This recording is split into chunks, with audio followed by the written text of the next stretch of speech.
C'était en fait moi qui avais... C'était vous qui avez fait quoi, vous avez dit? C'était moi qui avais vidé son compte.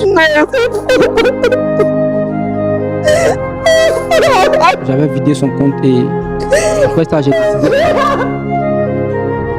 L'arnaque qui a provoqué la ruine financière du père de Jamila, entraînant par la suite son décès prématuré. La révélation plonge Jamila dans un profond choc. Celle qui avait toujours juré de venger son père découvre que l'homme qu'elle aimait est lié à ce drame familial. De son côté, Cédric explique qu'il a changé de vie et qu'il s'est éloigné par culpabilité, estimant ne plus être digne de l'épouser. Écoutons ensemble la suite de l'histoire. Pas de souci. Il me dit qu'il veut plus de la relation. Et tu veux plus de la relation comment? Et puis il est parti. 2 ans de relation. À quelques pas de la dot. Il est parti. On l'appelle. On le crie. Il répond pas. Que je peux faire? Est-ce que vous lui avez fait quelque chose? Est-ce que vous avez souvenir d'avoir fait quelque chose? Je n'ai rien fait, c'est ce que je veux conscience. savoir. Vous ne lui avez rien fait? Je n'ai rien fait, c'est pour ça que je suis venu aujourd'hui. Je veux savoir ce que je lui ai fait. Monsieur Cédric, shalom. Shalom frère Roland. Vous allez bien? Oui, ça va très bien par la grâce de Dieu. Merci de Je pensais que cette histoire on avait réglé ça. Je pensais que cette histoire on avait réglé ça.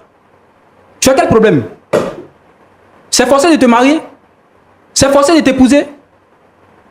Je t'ai dit que je veux plus de cette relation. Y'a quoi? Pourquoi tu me fais ça? Y'a quoi? Comment tu penses que c'est en venant ici que tu vas régler quelque chose? Je t'ai dit je veux plus de cette relation. Je veux plus de cette relation. Je veux plus. Jamila, je veux plus. Je veux plus. Mais après 2 ans de relation, à quelque part de ma dot, tu vas me dire que tu veux plus de la relation. D'abord tu disparais, tu fais 3 mois, tu donnes pas de tes nouvelles. Jamila, que je t'ai fait quelque chose ici. Que je t'ai fait. J'aime pas ça. Hein. Je vais te taper. Depuis 2 ans, je t'ai jamais tapé. À ce point. Je vais te taper. Je vais te taper. Tu es un monstre. Je t'ai dit que tu as fait quelque chose ou pas. Je t'ai dit que je veux pas de cette relation. Je veux même plus d'explications. Je veux plus de... Écoutez, monsieur, si c'est pour ça que vous m'avez envoyé ici, laissez-moi partir. Laissez-moi partir parce que je ne veux plus parler de cette histoire. Je ne veux même plus parler de cette histoire. Je ne veux plus entendre parler de Jamila ou quoi que ce soit. Est-ce qu'elle vous a fait quelque chose, monsieur? Je ne sais pas effectivement si ce monsieur aime vraiment cette fille. Sinon, je ne comprends pas pourquoi il peut refuser de l'épouser. Il n'a qu'à donner sa raison. Ça fait combien de temps? Bon. Est-ce que vous reconnaissez quand même avoir cheminé avec elle pendant 2 ans? C'est ce qu'elle nous a dit sur ce plateau. Est-ce que vous le reconnaissez? J'ai cheminé avec Jamila pendant 2 ans. Mais je dis, je ne veux plus de cette relation. Comment vos rapports ont commencé? Comment ce cheminement a commencé? Est-ce que tu sais ce que tu représentes pour moi au moins, Cédric? Jamila, je ne vous entends pas. Est-ce que tu sais ce que tu représentes pour moi au moins? Jamila, tu viens dans ma vie. Est-ce que tu sais la place que tu occupes dans ma vie? J'occupe quelle place dans ta vie?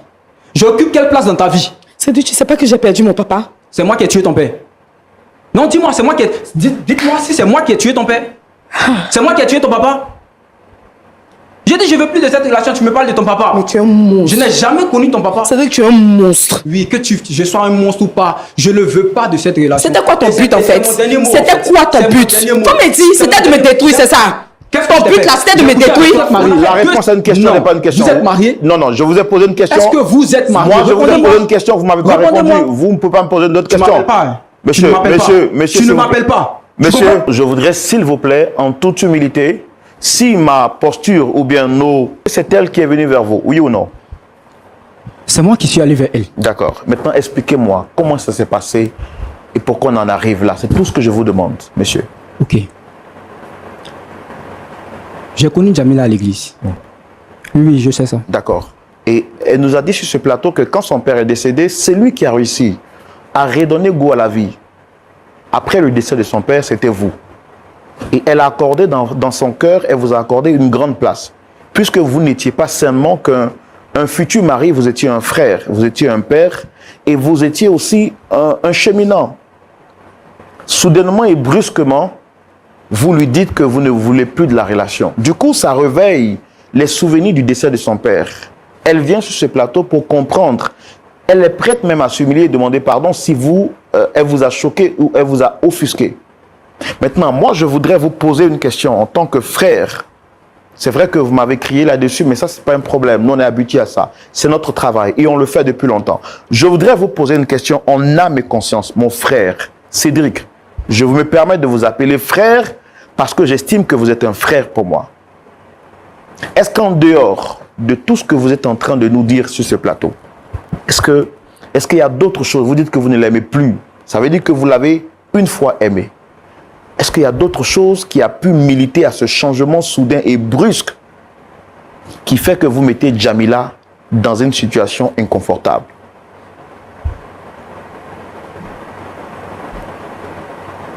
Monsieur Cédric, est-ce qu'il y a quelque chose que Djamila vous a fait ou il y a quelque chose qui vous est arrivé? Est-ce que vous avez fait la rencontre d'une autre personne ou est-ce qu'il y a un autre événement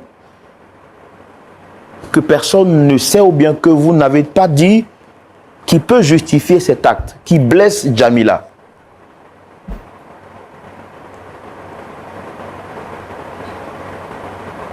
Mon frère, Cédric, parlez-moi en toute sincérité. Moi, je ne suis pas ici pour vous juger, pour vous condamner. Ici, ce n'est pas un plateau, un tribunal de jugement.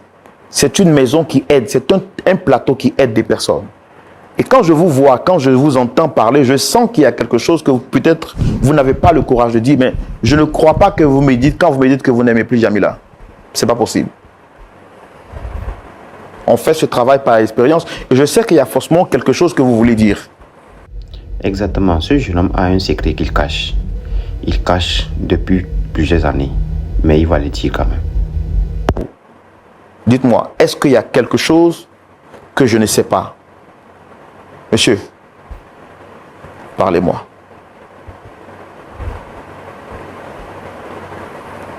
Selon mes analyses, je pense effectivement que c'est ce monsieur qui a tué le père de Djamila.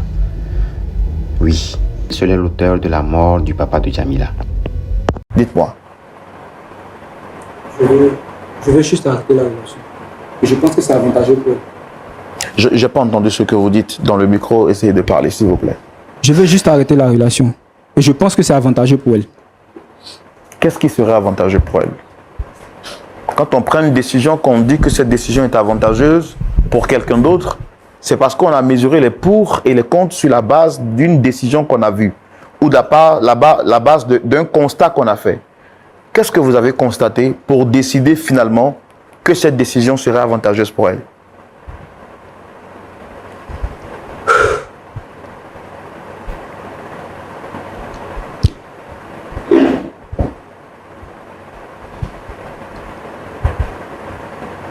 N'ayez pas peur de me parler, monsieur. N'ayez pas peur de me dire la vérité. Ici, c'est le plateau de la vérité. Tous ceux qui sont venus, qui ont confessé, qui ont dit la vérité, ont fini par être aidés. Je pense que Dieu vous donne une opportunité en or. Monsieur, s'il y a quelque chose, autant le dire et on saura comment est-ce qu'on pourra aider Djamila par la suite. Dites-moi, qu'est-ce qu'il y a?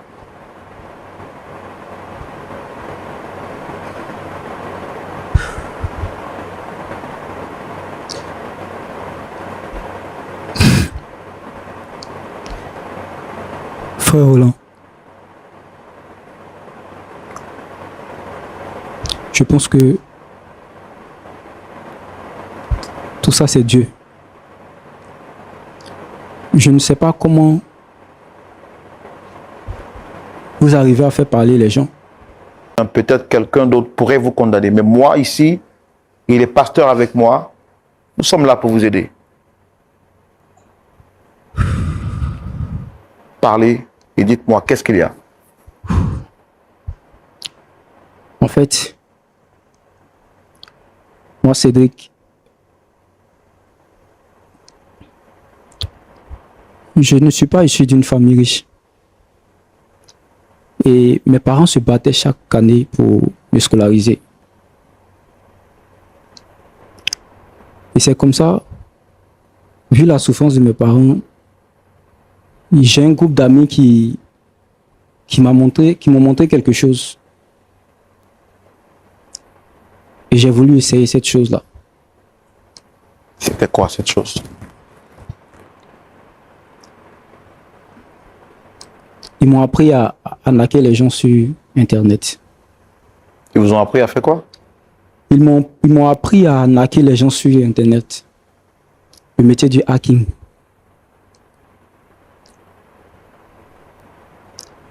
Et dans les débuts, je le faisais pour me scolariser moi-même.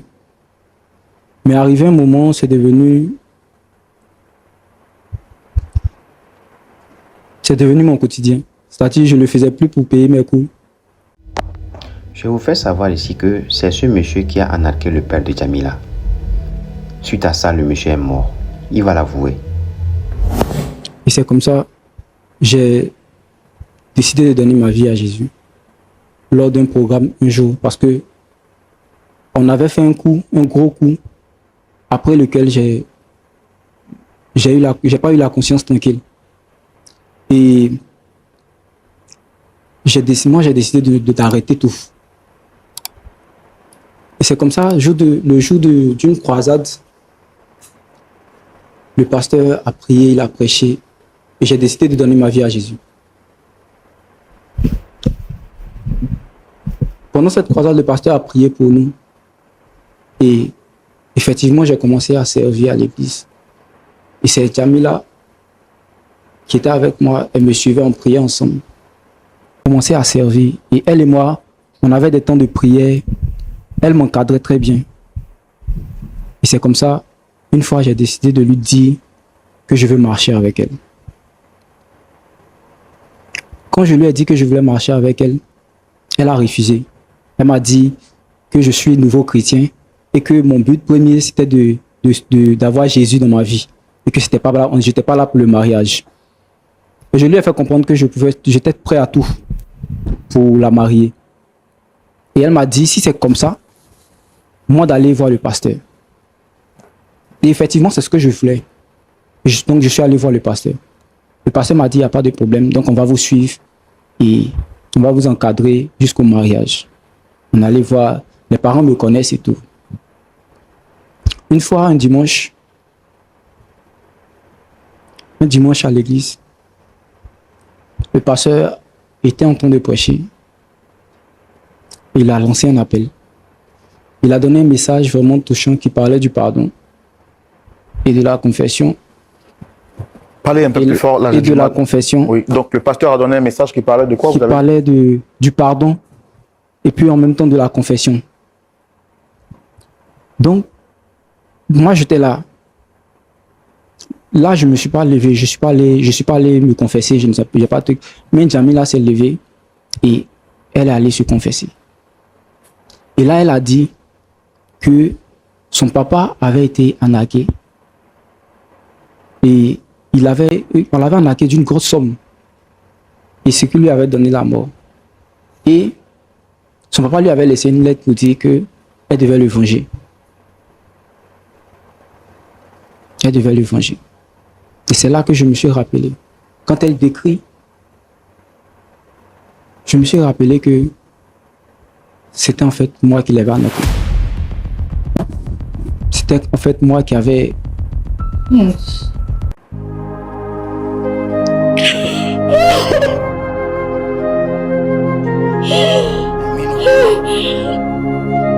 C'était vous qui avez fait quoi, vous avez dit?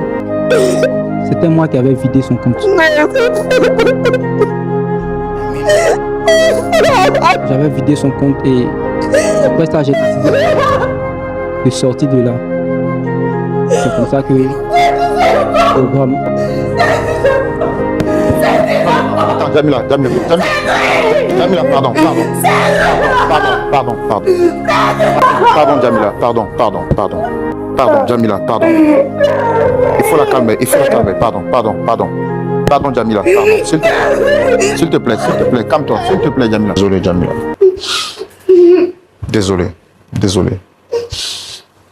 Désolé. Je peux avoir de l'eau, s'il vous plaît?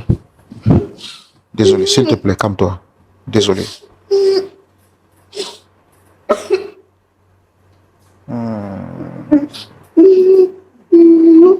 Calme-toi, Jamila, s'il te plaît. Calme-toi, s'il te plaît. Calme-toi, s'il te plaît. Oh, désolé. Je peux avoir de l'eau rapidement, s'il vous plaît? Calme-toi, s'il te plaît, Jamila, s'il te plaît, sois forte. Sois forte, sois forte, sois forte. Ah mais bon, c'est... Merci. Vous pouvez essayer de boire, s'il vous plaît. Oh, calme-toi, s'il te plaît. Pardon, s'il te plaît. Faut te calmer, s'il te plaît. Calme-toi. Tu veux boire un peu? Vas-y.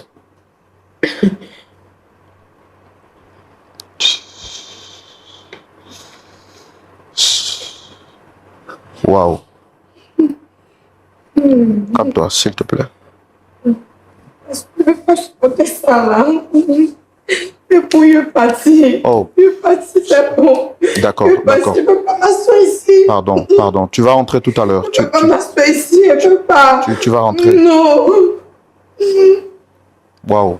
Je suis obligée de poser la main de mon papa. Il m'a dit que je vais poser la main. Calme-toi, s'il te plaît. Calme-toi, s'il te plaît. Calme-toi, s'il te plaît. Et on entend une vérité assez triste comme ça. Mais bon, c'est ça, sur le plateau, on ne peut pas aussi mentir. Donc, calme-toi, Jamila, calme-toi. Tu comprends? Je comprends ce que tu vis, je comprends le choc que tu as reçu. Mais le mal est déjà fait.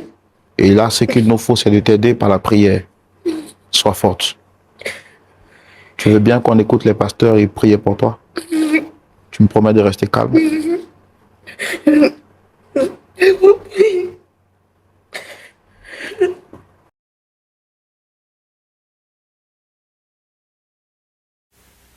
Que feriez-vous si vous étiez à la place de Jamila? Allez-vous continuer cette relation ou vous allez l'arrêter? Prévus qui arrivent et nous sommes obligés de les gérer justement pour aider nos invités qui nous ont fait confiance et nous savons que Dieu pourra justement nous aider à trancher cette histoire. Je pense que vous avez compris lors de cette confession à l'église qu'il était l'auteur de ce crime qui a occasionné la mort de son beau-père.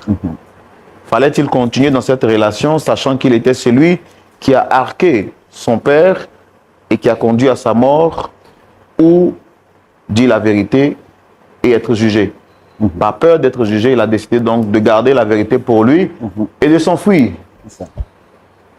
Dieu, sachant faire les choses sur le plateau de la vérité, il a essayé de contourner la vérité, mais il a fini par confesser. Que faire dans cette situation?